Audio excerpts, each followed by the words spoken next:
Hi, this is Matthew to do another Who album in reverse order. We have the Who's Next from 1971, their fifth album, which is hard to believe.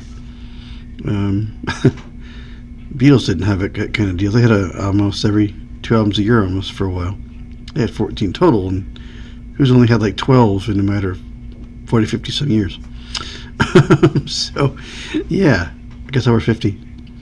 But yeah, this kind of came together from Pete's had trying to write a rock opera called Lifehouse, which never came to be and just never happened. It's been stuff that's been put out on other collections later, but they just Glenn Johns helped with this one, and he got them to just make it one album out of it and get the best tracks, get it in a good shape, get a good album out of it, and they let him pick the track orders, so he did and made a really good album out of it. There was some other non-album material that got made in 70, 71, 72. Didn't get used here. It was put on a couple of other collections and things years ago. Now, the Super Deluxe version of this album, they're all on there with some other versions of a couple of them. I swear if Capitol had this in the 60s, they would have just gathered that EP they didn't make of the new tracks and any other album tracks that had not been put on anything, or single tracks I should say, and B-sides, and they would have just shoved an album out. Magical Mystery Tour is a good example of what I'm talking about. They took the EP from that movie and they took all of the other singles out that year, A and B sides, and put out an album.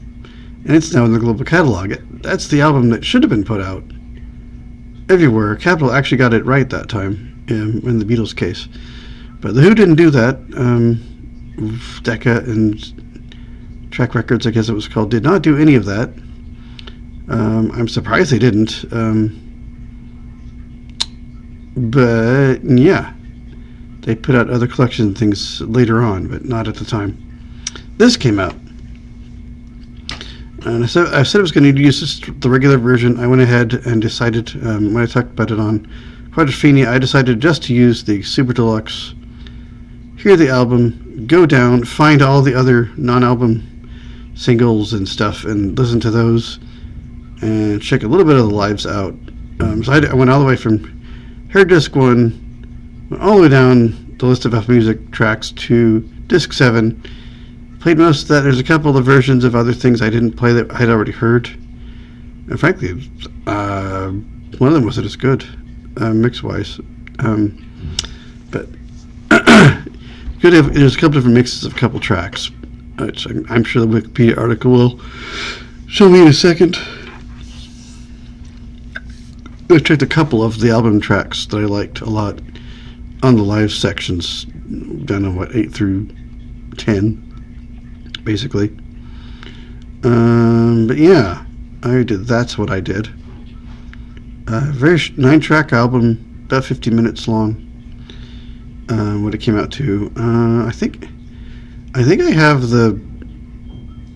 I do have one thing where it's the album and then there's some live stuff. I got it in 03. I don't know when. Hopefully that will show on here, because I really like the drums on one track in particular that I think is in that set. There's stuff from the U.S. portion of one of the tour for it, and it sounds really. That venue sounded really good. I forget what. He was in San Francisco, I think, something like that, and.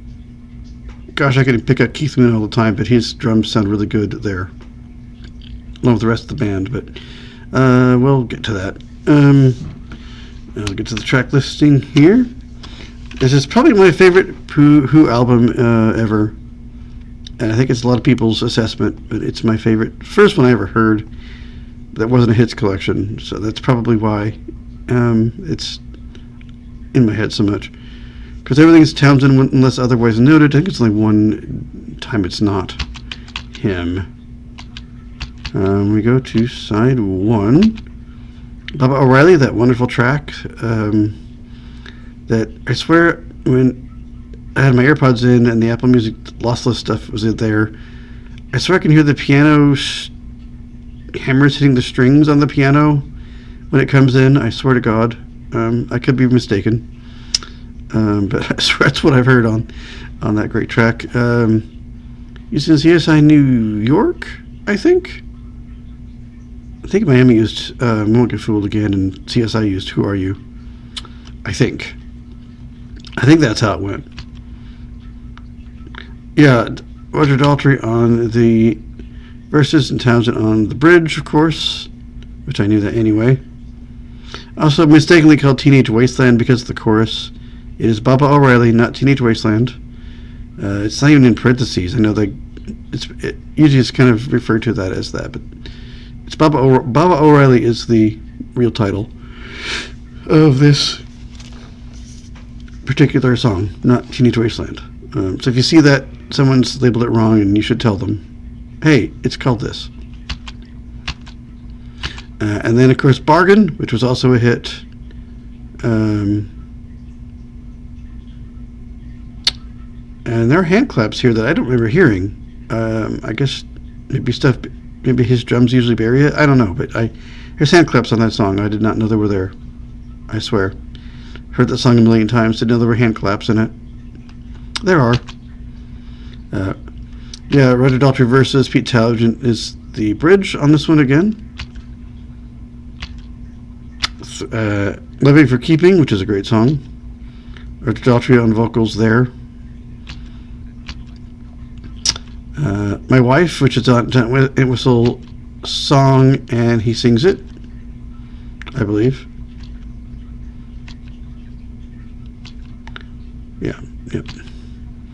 And then we have Song Is Over. That's Pete Townshend versus, and the chorus of the coda are Roger Daltrey. And then that is side one.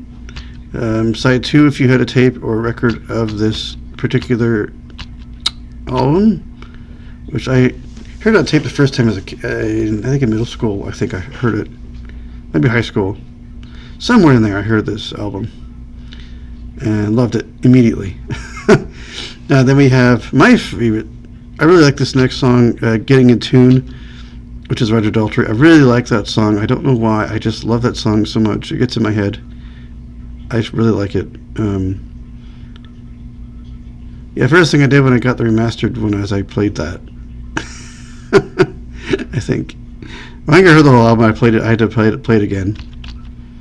And then we have doing mobile, however you want to say that. Pete Townshend, great song. Great song.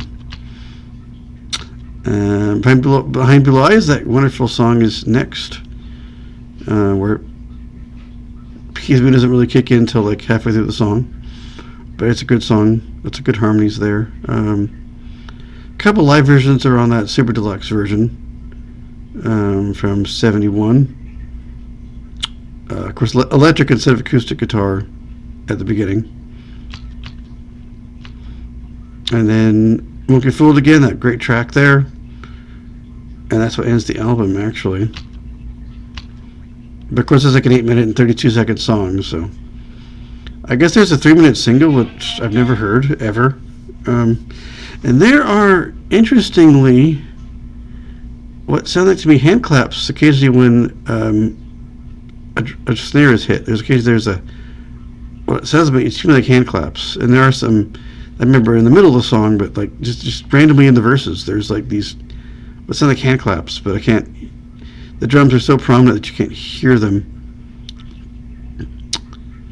I think this was the one that was at the Rolling Stones mobile studio. I think.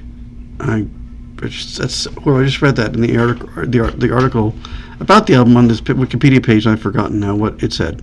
I think it was this one. Because the drums definitely sound different. They are much, much more in the mix than the other songs. I don't know why. But they are definitely there. It's a bit more restrained. Glenn Johnson, I think, had a bit more restrained, but he still sounds good. He wanted just good recording. He does do some fancy stuff when necessary, but he's not like all the time doing it. But it's still there. It's still Keith Moon. You can't hide a drummer's technique, I don't think, very easily. When they're really in their zone, as it were. Great album. I just love this album so much. I think the distortion on the scream has been fixed here too. I don't seem to hear that going on now on this version. And the 95 reissue had some bonus tracks added, which I think that might be disc 7 on the new one. We'll see. And we have Pure and Easy, which they didn't use. Baby Don't You Do It, which I think is a Hollow Dozier Hole and Motown tune. Naked Eye was at the Young Vic. It's a live copy, a version of that one. And then Water, which was another one they didn't use. That was also live. Too Much of Anything is a studio track. I don't even know myself what's also a studio track. They're all studio tracks on the Super Deluxe in a second, but here there are some lives of some and studio tracks and things of others. The original version of Behind Blue Eyes is next, and that's all they show. That is really weird. I'd have to go dig for the Super Deluxe listing. Got things like The Seeker and Long Live Rock joined together, things like that were not put on there that I feel like could have made a whole other album out of. Labels, missed opportunity here. Take a page out of the Beatles Capitol book and just release it, but they didn't. But it's in different configurations, hit on other hits packages, and then they're all in some form on that disc 7 of the Super Deluxe version of this, if you want to track it down. I don't know if I will or not, but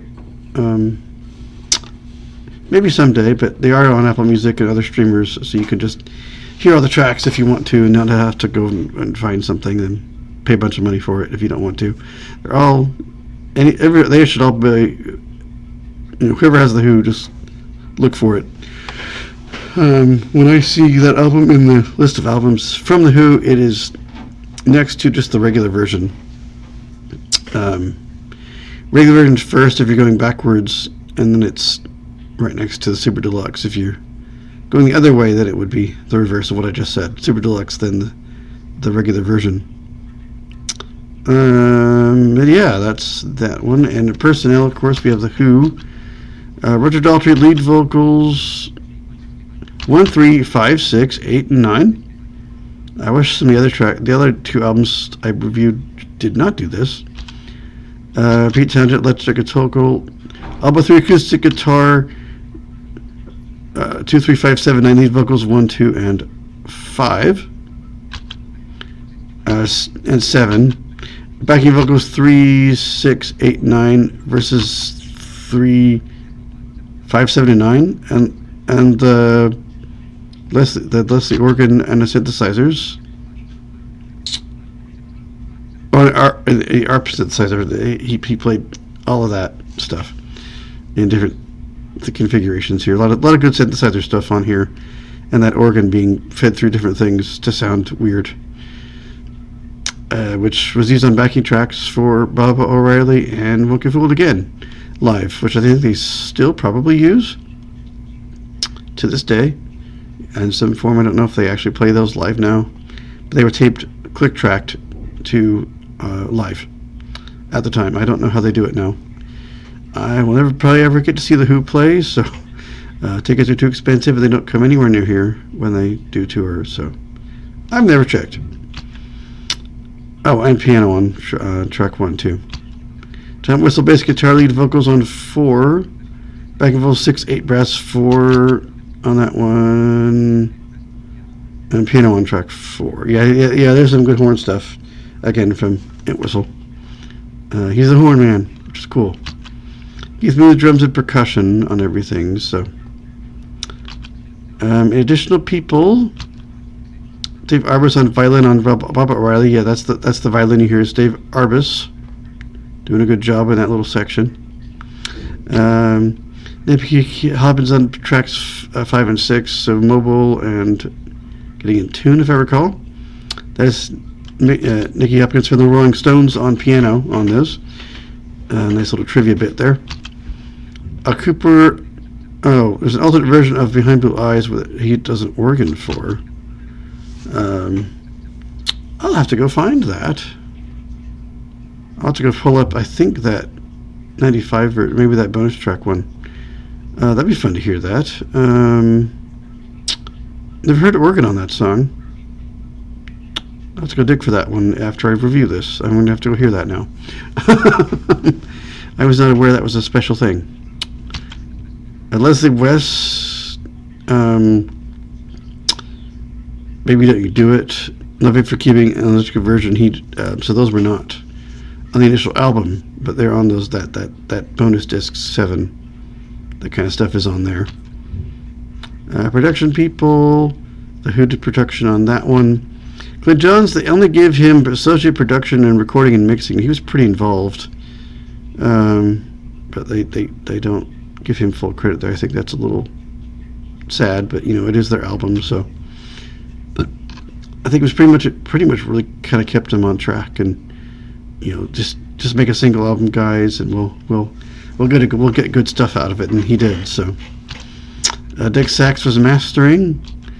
Kit Lambert was executive production. He was also their manager, who they got rid of after this, who just too much into drugs, too much into his own label, just did not come around like he should have. And they got rid of him pretty soon after this. If you go back to Quadrophenia, it really comes to a head there, but I think might have started here. Not for certain. As we go back through and we hit the 60s albums, we'll see what happens. But things were kind of starting to kind of unravel with this guy, who I've never heard of him. I've not dug into the Who really until this. I like their stuff, but I've not really dug into their albums and what was going on with these articles. Chris Stamp, executive production, again, it says, not producer, but production. I'm assuming that's the British way. I've never heard this before until these last couple albums. Pete Cameron, same thing. John Kosh was the album design. The cover, if you've seen 2001: A Space Odyssey, kind of is referring to the labyrinth in that movie, and in the book, they're standing by these sock heap things and supposedly urinating on them. Only one person did. The other ones, they just put water to get the effect to show, which is kind of weird. Apparently people think it's like one of the best album covers ever. Ethan Russell was the photographer on that stuff. There were some other pictures they used in some of the back of the album and in other places. Stephen Wilson multi-channel mixes for the 2023 Lifehouse and that Who's Next set. So that was the version I heard was remixed by this Stephen Wilson guy. And that is all they list for people.